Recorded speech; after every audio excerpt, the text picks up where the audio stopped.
পৃথিবীর পবিত্র এবং সুন্দর সম্পর্কের নাম বাবা ও মেয়ের সম্পর্ক, যেখানে ভালোবাসার গভীরতা অসীম। বলছি 2013 সালে মুক্তি পাওয়া Korean cinema miracle in cell number 7-এর।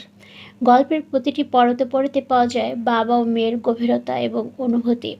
এই সিনেমা দেখে চোখের পানি ধরে রাখতে পারে এমন পাথরের হৃদয় মানসিক টিও নেই। আজ শোনাবো এমনই একটি গল্প যা শুনলে যে কোনো স্বাভাবিক মানুষও ভেঙে চুরে একাকার হয়ে যেতে বাধ্য। Hello friends, this is Munni and welcome to ইয়ামনিস ইয়ামে। সিনেমা শুরু হয় একটি কোর্ট ট্রায়ালের দৃশ্য দিয়ে। সদ্য পাশ করা অল্প বয়সী লয়ার মিতা, আজ তার প্রথম দিন। তাকে দেখা যায় 15 বছর আগের এক মামলার তথ্য সংগ্রহ করতে এবং সাক্ষীদের সাথে দেখা করতে। আশ্চর্যের বিষয় হলো কেসের পুলিশ কর্মকর্তা এবং সাক্ষীরা সবাই তার পূর্ব পরিচিত। 15 বছর আগের মৃত্যুদণ্ডপ্রাপ্ত এক আসামি শিশু হত্যা এবং শিশু মলেস্ট অভিযোগ ছিল যার বিরুদ্ধে। তার কেসের পুনরায় বিচারের আবেদন করেন লয়ার মিতা। কিন্তু কেন? জানতে হলো দেখুন পুরো ভিডিও। মূলত গল্পটা মানসিক ভারসাম্যহীন পিতা নন্দ এবং তার মেয়ে মিতার। হ্যাঁ বন্ধুরা, এই সেই সদ্য পাশ করা লয়ার মিতা, যার বাবাকে পুলিশের মিথ্যে সাজানো মামলায় ফাঁসি দেওয়া হয়েছিল। ছোটবেলায় মা হারানো পিতার একমাত্র পরিবার তার অসুস্থ বাবা। টানাপোড়েনের ছোট্ট সংসারে অভাব থাকলেও ভালোবাসার কোনো কমতি ছিল না। মেয়ের খুশির জন্য সাধ্যের ভিতরে বা সাধ্যের বাহিরে গিয়ে যেন সবই করতে পারে নিষ্পাপে বাবা। একদিন মিতা তার প্রিয় কার্টুন সেলর মুনের ব্যাগ আবদার করে বসে তার বাবার কাছে। দামি ব্যাগ কেনার সামর্থ্য না থাকলেও অল্প অল্প করে টাকা জমাতে থাকে নন্দ। 1 মাস অপেক্ষা করে এবং স্কুলের পথে দোকানের সামনে দাঁড়িয়ে দেখে কেউ যেন আবার ব্যাগ নিয়ে না যায়। এবার বেতন পেলেই কেনা হবে ব্যাগ। কিন্তু বেতন পাওয়ার ঠিক আগের দিন ছোট্ট মিতা এবং তার বাবা দেখে অন্য কেউ ব্যাগটা নিয়ে যাচ্ছে। মূলত শহরের পুলিশ কমিশনার তার মেয়েকে ব্যাগ কিনে দিচ্ছিল।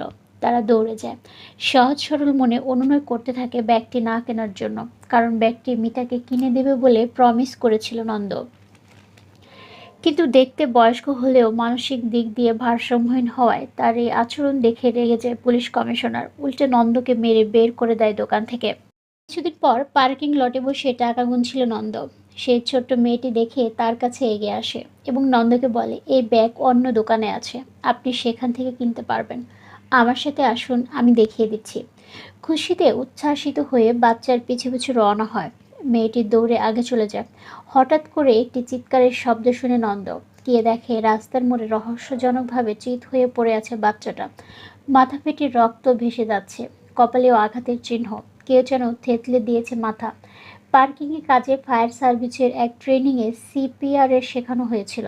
রক্ত সঞ্চালন নিশ্চিত করে বুকে চাপ দিয়ে এবং মুখের ভিতর বায়ু প্রবেশ করিয়ে দেওয়ার মাধ্যমে হৃৎপিণ্ড এবং নিঃশ্বাস চালু করার উপায় সিপিআর। 7 পাঁচ না ভেবে নন্দ সিপিআর চেষ্টা করে, কিন্তু হঠাৎ তার এই কর্মকাণ্ড দেখে ফেলে একনারে। সে পরবর্তীতে পুলিশের সাক্ষী দেয় নন্দ বাচ্চাটার প্যান্ট খুলে চুমু দিয়েছে এবং গলায় চাপ দিয়ে ধরেছে। অর্থাৎ ছোট্ট এই বাচ্চাকে খুন ও ধর্ষণের অভিযোগে নির্দোষ নন্দকে গ্রেপ্তার করে। এত মানুষের ভিড়ে সে কী করবে বুঝে উঠতে পারে না। চিৎকার করে শুধু বলতে থাকে, বাসায় মিতা একা।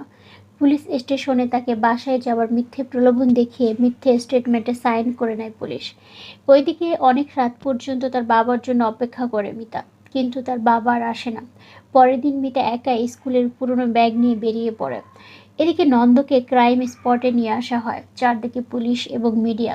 সেদিন সে বুকে চাপ দিয়ে মুখে বায়ু প্রবেশের বিষয়টি দেখায়। পুলিশ এক পর্যায়ে নন্দকে বলে, তুই তো প্যান্ট খুলেছিলি তাই না? নন্দ কিছুই না বুঝে তার প্যান্ট খোলার চেষ্টা করে।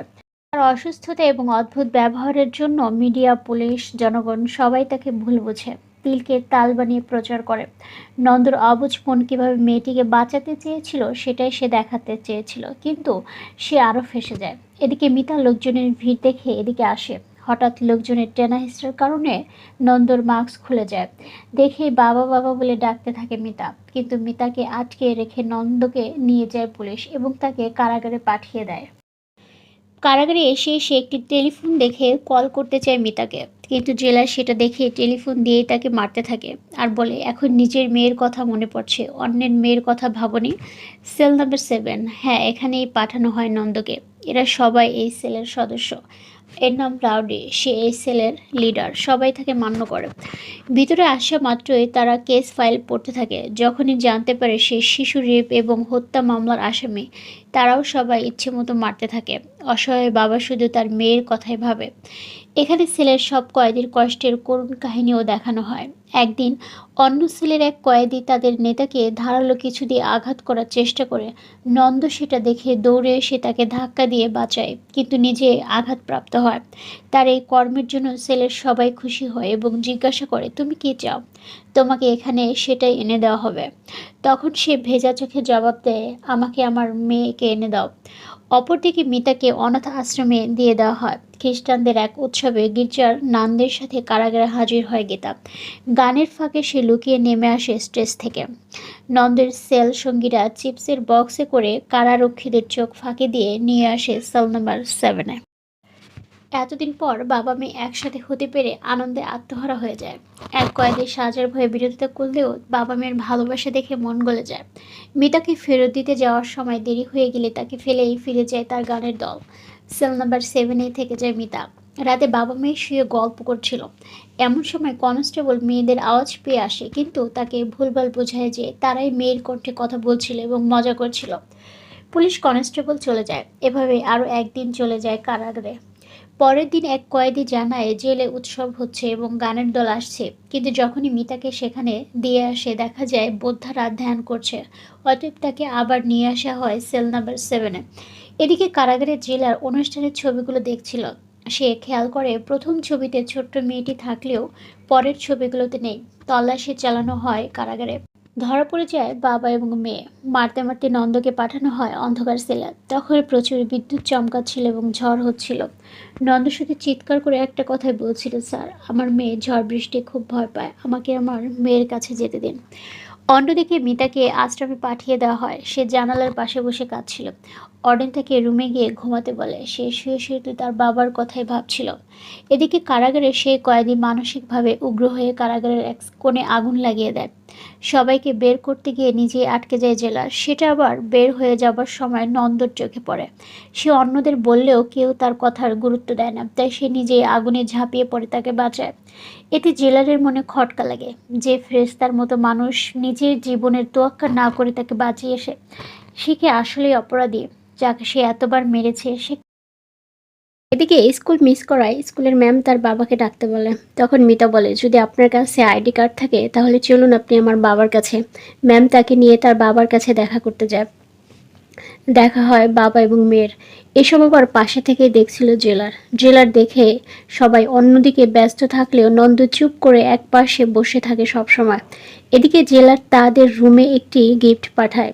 সবাই গেস করে তাদের প্রিয় জিনিসের নাম বলে, কিন্তু নন্দ শুধু বলতে থাকে, এখানে অবশ্যই মিতা আছে। বক্স খুলতেই সেখান থেকে আসলেই মিতা বেরিয়ে আসে। মিতা তাদের সাথে কারাগারে থাকতে শুরু করে। প্রায় জেলার মিতাকে এখানে নিয়ে তার বাবার সাথে দেখা করতে আসে।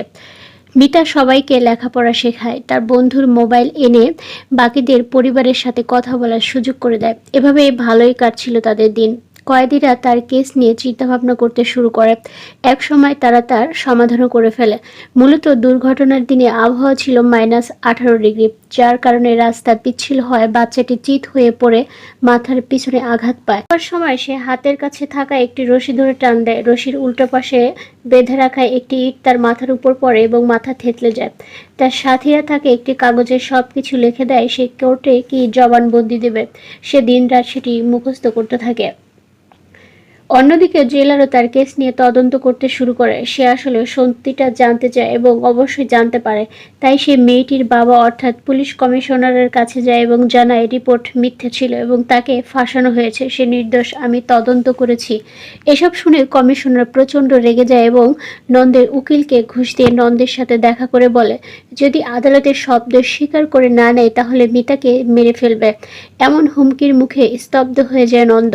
সন্তানের কাছে নিশ্চয়ই পৃথিবীর সকল বাবার জীবন তুচ্ছ।